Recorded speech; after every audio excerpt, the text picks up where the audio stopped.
Brian D. Kane, this is the kind of question I prefer not to answer because I talk about this tonight, but he got me because he said it's his third try, and you know what? I got to respect that. What are the similarities and differences, in essence, between how communism was promoted during the 20th century, in particular during the first couple of decades of the communist revolution in Russia, and how the Democratic Party demonizes conservatism to promote its own liberal narrative? Where in their fundamentals are they the same and where do they differ? It's a great question. It deserves a better answer than what I'm going to give it, but I wanted to pick it just for one thing.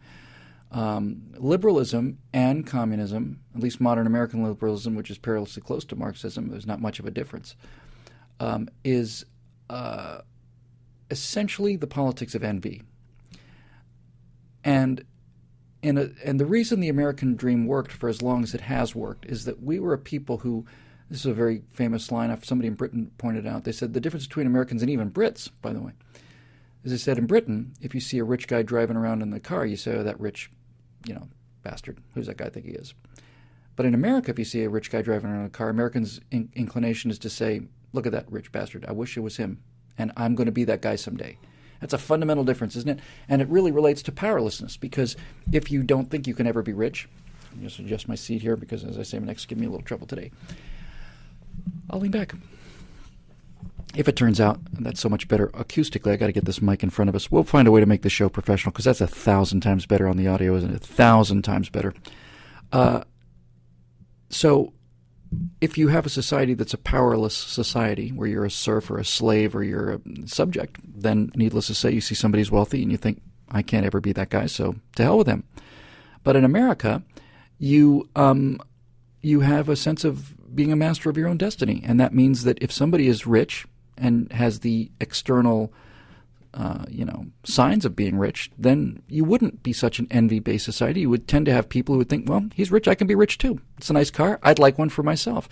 P.J. O'Rourke talked about this. He said that, I'm here because of P.J. O'Rourke, by the way. I don't talk enough about what an influence he was on me. That is the blue mic, by the way. A blue voodoo, I think. P.J. O'Rourke said that there are 10 commandments, and 9 of them are about, very kind of pedestrian things. Don't do this, don't do this, don't do this, don't do this. But the 10th one was, thou shalt not covet.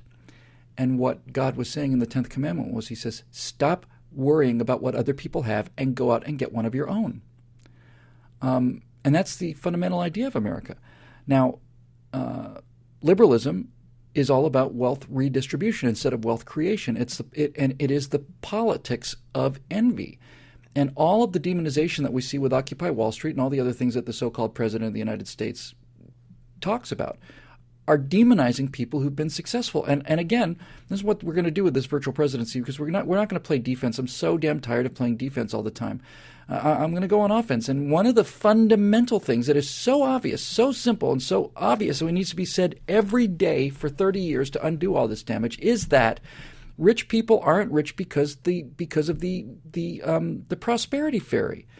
I don't know what the percentage of people who made their own money in terms of millionaires. It's a good number, though. It's in the high 60s, if not 70s%, maybe even higher, of the people who are millionaires in this country today made their millions themselves. This idea, see, even listen to the language we use, right? We see a multimillionaire die, or you'll hear President Obama say, well, those of us who are more fortunate have to help those of us who are less fortunate. In other words, rich people have to help poor people. But what does that language say? If you say a rich person is fortunate, it reinforces the idea that what happened to them has got nothing to do with their hard work. Nothing. It's the kind of thing where we just blow our own feet off all the time. There's nothing fortunate about 95% of the rich people in this country. Now, some people are born into money. That is fortunate. If you won the genetic lottery and you were born a Rockefeller or a Hilton, God knows, yeah, that's luck. Paris Hilton is a very, very, very fortunate person. And as Matt Harris says, we're all fortunate for being born in the United States. That's fortune. But wealth isn't fortune at all. And great wealth almost certainly is in this country is not the result of fortune in terms of how you were born, and it's not fortune in terms of how you knew. It's the result of hard work. It is a reward for an action.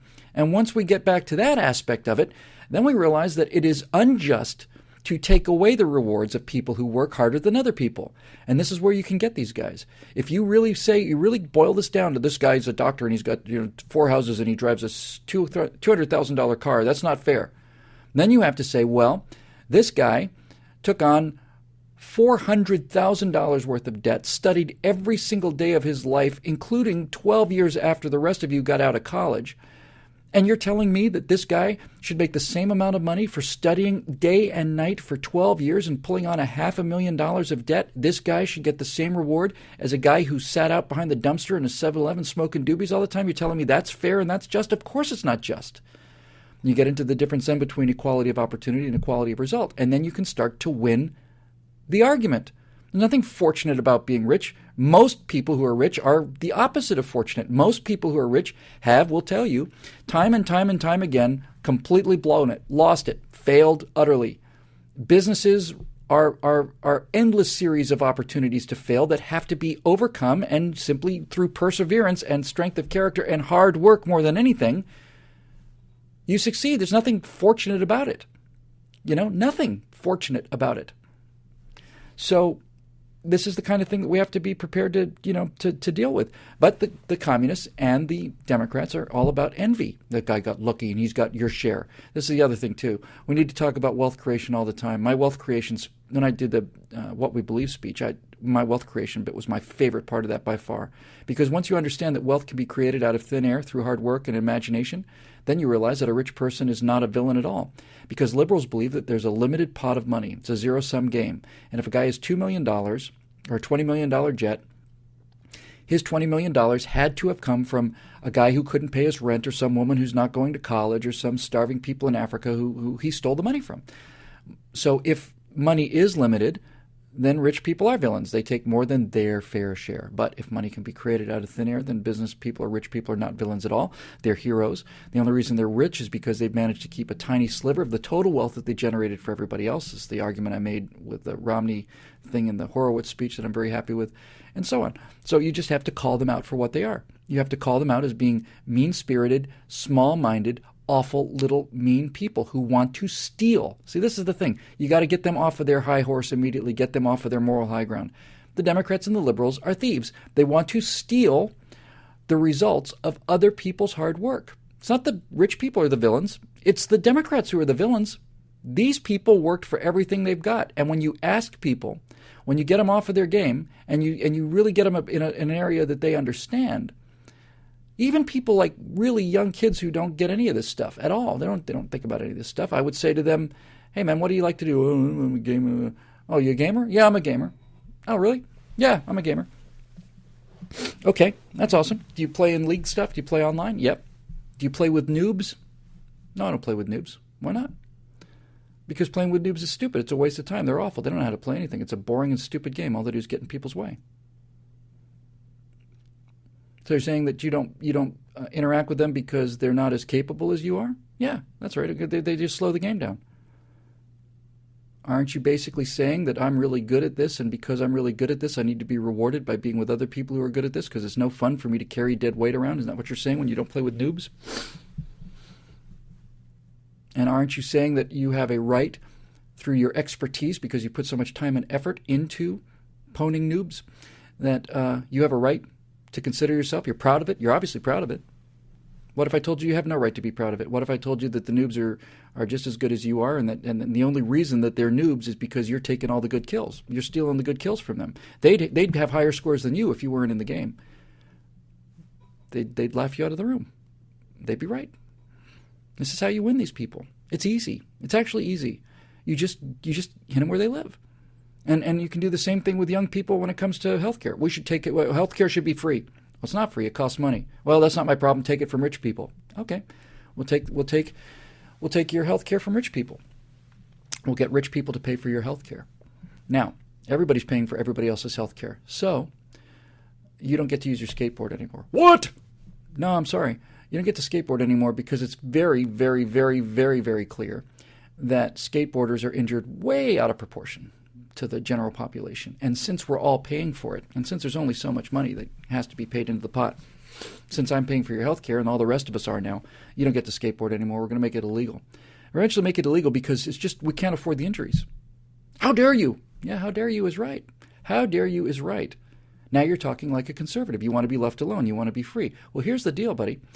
When you are paying for your own health care, I don't care what you do. I don't care. Honestly, knock yourself out. If you want to go up on a mountain and run a skateboard off a mountain and come down the hill on a paraglider that you designed for yourself, not only do I think that's okay, I actually admire it. But if you ball yourself up, you're paying for it, not me. So I don't have a vested interest in telling you what to do. See how it works? This is how freedom works. Since I'm not paying for you, I don't care what you do. You don't pay for me, you don't care what I do. We get to live our own lives, and we get to have our own lives and be free people and do what we want to and have fun. If I want to strap a chase lounge onto a series of weather balloons and float over LA County and come down by shooting balloons with a BB gun, I should be able to do that. Now, if I land on somebody else's house and I hurt their property, if I kill them, then I'm responsible for that action. But this is what a free society is based on. And when we're all responsible for everybody else, everybody's minding everybody else's business. So, not so hard. Anyway, moving on. We're going to go late tonight, which is fine. Bill, here's my question. Mark Constantino. Why is it we as conservative answer question based on the views of the left rather than changing the question to better fit our beliefs? It's kind of what I just did there. I hope you don't mind me kind of folding that in there, Mark, because we really have to get off of their thing. This is one thing I learned from Andrew Breitbart. Really learned from Andrew Breitbart that everything that they do is a trap. Every question they ask is a trap. There's no way to win. It's a trap, and the trap is based upon them retaining the moral high ground with whatever the subject is. And by the way, somebody said the FAA disagreed. Maltz42 said the FAA disagreed that you couldn't do the chase launch thing. And the FAA has a point. If you're out in the middle of the desert, see, this is where I'd like to have a free country, because if you're out in the middle of the desert, you should be able to do whatever you damn well want to. If you get killed, that's your business. But the FAA has a legitimate point. I don't know if you can be flying, people weigh 200 pounds, and chase launches are not insignificant. And if one of those things falls from 1,000 feet at terminal velocity, it's going to kill whatever it hits. There's a legitimate right to be, that's kind of the hitting other people's noses. Anyway, I digress. We have to turn it around. We cannot give them the moral high ground. And once you understand that everything they do is about the moral high ground, the first thing I do when I deal with liberals is I find out where their moral high ground is, and I immediately take them off it. And then they don't know what to do after that. They're lost. They're utterly lost. I find out where their morality is, their superiority is, and I pull them right off of that. I go right at them.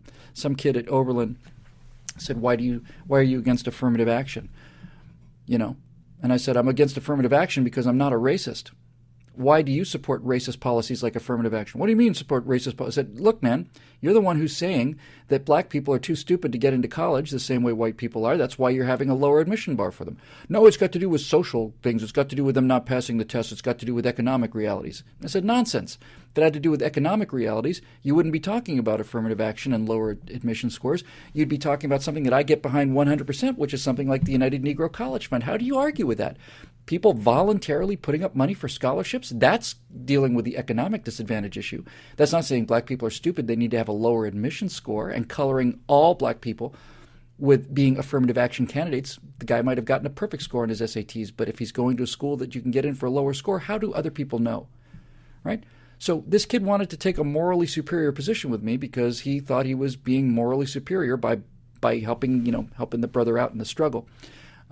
But he's advocating racist policies, and I went right to it, and it knocked him off his perch. He didn't know what to do. So thank you, Andrew. We miss you.